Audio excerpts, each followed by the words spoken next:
Salut à tous, c'est Fag, j'espère que vous allez bien et aujourd'hui on se retrouve pour le premier épisode d'une longue série Bundesliga Back, une série où on va passer en revue chaque club de Bundesliga avant ce début de saison 2025-2026. Nous sommes aujourd'hui le lundi 4 août, le début de saison sera officiellement le 22 août avec le match entre le Bayern et le RB Leipzig et d'ici là, chaque jour on va passer en revue un des clubs de Bundesliga. Les vidéos seront en 4 parties. On va tout d'abord faire une rétrospective de la saison 2024-2025 de chaque club. Ensuite, j'essaierai d'analyser les points faibles et les points forts des équipes qu'on passe en revue avant d'essayer de se focus sur un joueur qu'il faudra suivre cette saison. Et évidemment, à la fin, je vous donnerai mes prédictions pour la saison 2025-2026. Et si vous vous demandez comment j'ai choisi les clubs, dans quel ordre nous allons procéder au niveau des vidéos, c'est simple, je vais remonter le classement en partant de tout en bas. Évidemment, le 18e et le 17e n'étant plus en Bundesliga, je prendrai le deuxième de Zweite Bundesliga et le premier et je vais commencer par ces clubs. Et c'est pour ça qu'on débute cette série de Bundesliga Back avec le HSV que j'ai juste derrière moi. Mais avant de rentrer dans le vif du sujet, je vous rappelle que dans cette vidéo, il y a un maillot de Bundesliga ou de Zweite Bundesliga à gagner. Donc n'hésitez pas à aller voir cette vidéo et à participer éventuellement pour le tirage au sort qui aura lieu le 22 août.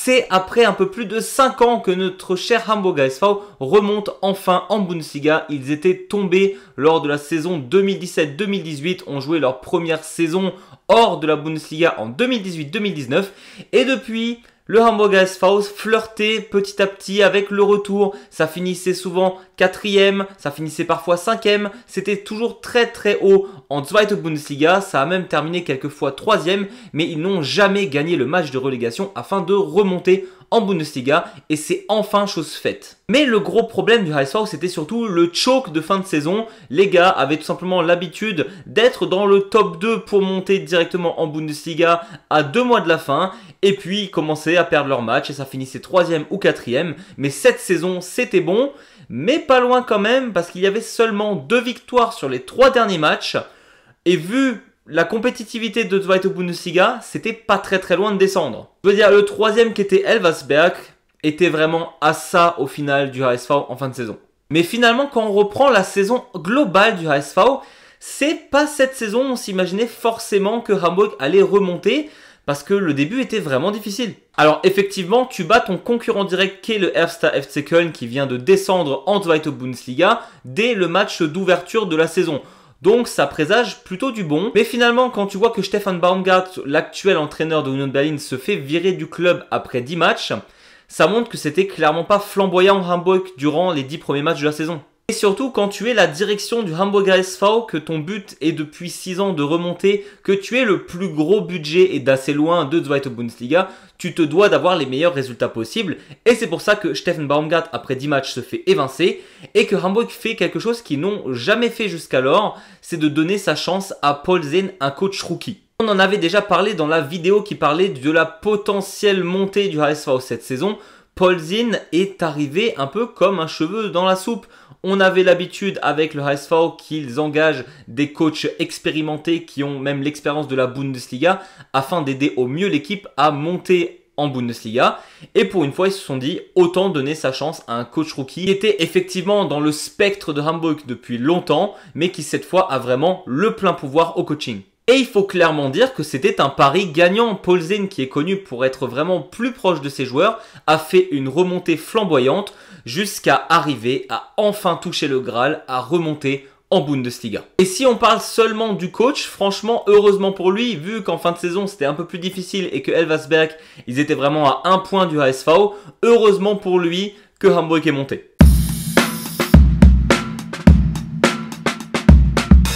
On arrive dans la catégorie des points forts et des points faibles de l'équipe et c'est clair que le HSV, il y a pas mal de choses à dire. Déjà avec l'arrivée de Paul Zehn qui a un peu tout chamboulé au sein du HSV, on a une nouvelle tactique qui a émergé, le 4-3-3 qui est techniquement une tactique utilisée par énormément d'équipes, mais étonnamment, le HSV, ça faisait hyper longtemps qu'il n'avait pas joué ce style de jeu-là. Avec cette nouvelle tactique, c'est clair, Paul Zehn veut changer les choses à Hamburg. On avait un HSV qui avait l'habitude de jouer en 3-5-2, qui a l'air plutôt agressif, mais au final, Les deux latéraux étaient plus en défense et donc on se retrouvait avec une charnière de 5 défenseurs. Paulsen voulait vraiment arrêter ça et avoir une équipe beaucoup plus percutante. Et on le voit bien depuis que lui est arrivé à la tête de cette équipe, les attaquants se sont mis à défendre. Et clairement, pour faire défendre un joueur comme Davie Selke, il faut vraiment avoir de la poigne et avoir le respect de ses joueurs. En plus, cette nouvelle tactique a permis aussi à Paulsen de faire des changements au sein même du 11 titulaire. Alors oui, on le sait, Hamburg avait vraiment une profondeur que les autres clubs de Zweite Bundesliga n'avaient pas et ça lui a permis vraiment de permuter les joueurs en fonction de l'adversaire qu'ils allaient rencontrer, ce qui est quand même plutôt pas mal quand tu es coach de te dire que tu peux avoir chaque poste doublé. Et grâce à cela, on a un milieu défensif et même offensif qui jouait le pressing à fond sur les adversaires lors de leur possession et qui récupérait du coup rapidement les ballons, ce qui te permet d'avoir des failles beaucoup plus faciles vu que la défense adverse ne s'est même pas encore mise en place et Hamburg se retrouve donc avec un des meilleurs bilans de buts marqués de la saison. Et tout cela se remarque tout simplement avec les débuts de match tonitruants du HSV. Il n'attendait pas Paulsen un temps d'adaptation, il connaissait ses adversaires et donc on se retrouve avec un Hamburg HSV qui marque énormément de buts, qui était de loin le club qui marquait le plus de buts lors des 15 premières minutes de match parce que eux y allaient à fond, ils connaissaient leurs adversaires. Ça prouve quand même que le coach et que le coaching staff ont fait un taf monstre pour se préparer à chaque éventualité pour affronter chaque adversaire. Alors c'est clair que quand je parle de Hamburg comme ça, on a l'impression que c'est le meilleur club du monde. Évidemment, nous allons arriver sur les faiblesses. Et la plus grosse faiblesse d'après moi, c'est déjà l'expérience du club. Alors oui, c'est le Bundesliga Dino. À l'époque, le club qui a vécu la Bundesliga depuis la création du championnat. Par contre, ça fait maintenant 6 ans qu'il n'était plus à ce niveau-là. Et même si tu as réussi à étouffer tous tes adversaires en Zweite Bundesliga, parce qu'on le rappelle, tu avais le plus grand budget, une énorme flexibilité au niveau des joueurs, et bien là, tu vas affronter des équipes vraiment plus fortes. Toi, tu étais une des 2 meilleures équipes de Zweite Bundesliga. En Bundesliga, tu es une équipe moyenne au niveau de l'effectif. Et donc forcément, les clubs en face seront mieux préparés à ta tactique. Tu ne connais pas encore ces clubs car tu ne les as pas joués. Et en plus de ça, les effectifs sont tout simplement meilleurs. Et donc la tactique de base du HSV qui était d'étouffer ses adversaires lorsqu'ils avaient le ballon, ça va être beaucoup plus difficile. Et pour moi, c'est ça le gros point faible du HSV, c'est que Paulsen va devoir changer toute sa tactique. Ils étaient très offensifs et très sur l'homme en Zweite Bundesliga. Là, il va falloir être beaucoup plus défensif parce que les assauts adverses, tu vas pas pouvoir les stopper si facilement. Et clairement, le but du HSV, c'est de ne pas redescendre directement. Et si tu ne veux pas finir comme Kiel, qui était plutôt spectaculaire, qui marquait 1 à 2 buts par match, mais qui s'en prenait 4 ou 5, prendre 4 ou 5 buts, tu perds le match, tu ne gagnes pas de points et tu finis comme Kiel, 17e, à descendre en Zweite Bundesliga. Et ça, le HSV, il faut qu'il fasse très gaffe parce que ça va être hyper difficile à gérer. Et donc la question qu'il faudra se poser, c'est est-ce que Paulsen, qui était même coach rookie en Zweite Bundesliga, est capable avec son coaching staff de déjouer entre guillemets les adversaires et de s'adapter, de changer son plan de jeu. Ça va être vraiment difficile, mais il faut qu'il le fasse pour tenir en Bundesliga.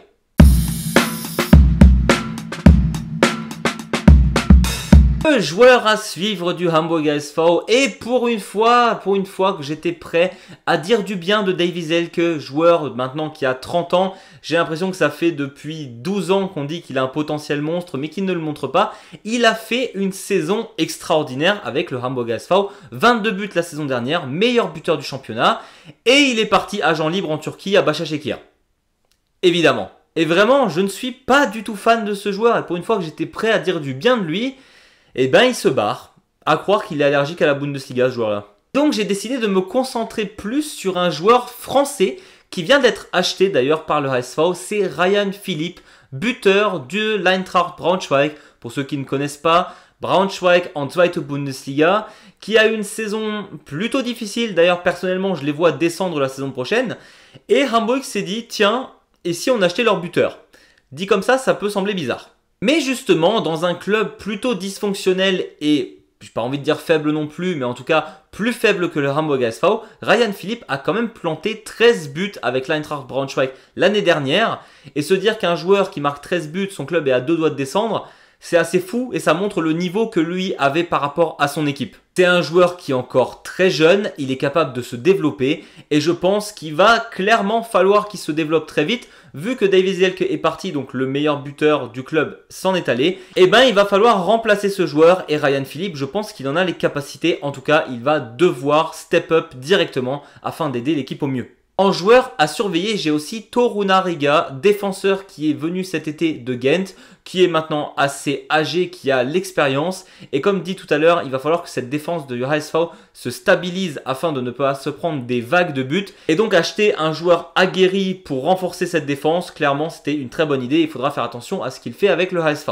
Et ça c'est vraiment une super mention honorable parce qu'on parle du joueur à suivre. Mais je pense que de tous les coachs de Bundesliga, Paul Zinn c'est celui qui va m'intéresser le plus. Parce que qu'est-ce qu'il est capable de montrer en Bundesliga? Il m'a vraiment impressionné en Zweite Bundesliga. Donc vraiment très hâte de voir ce qu'il met en place avec cette équipe du HSV.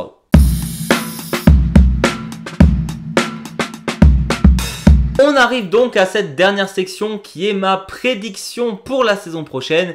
Et comme vous en doutez, club qui monte est égal club qui galère.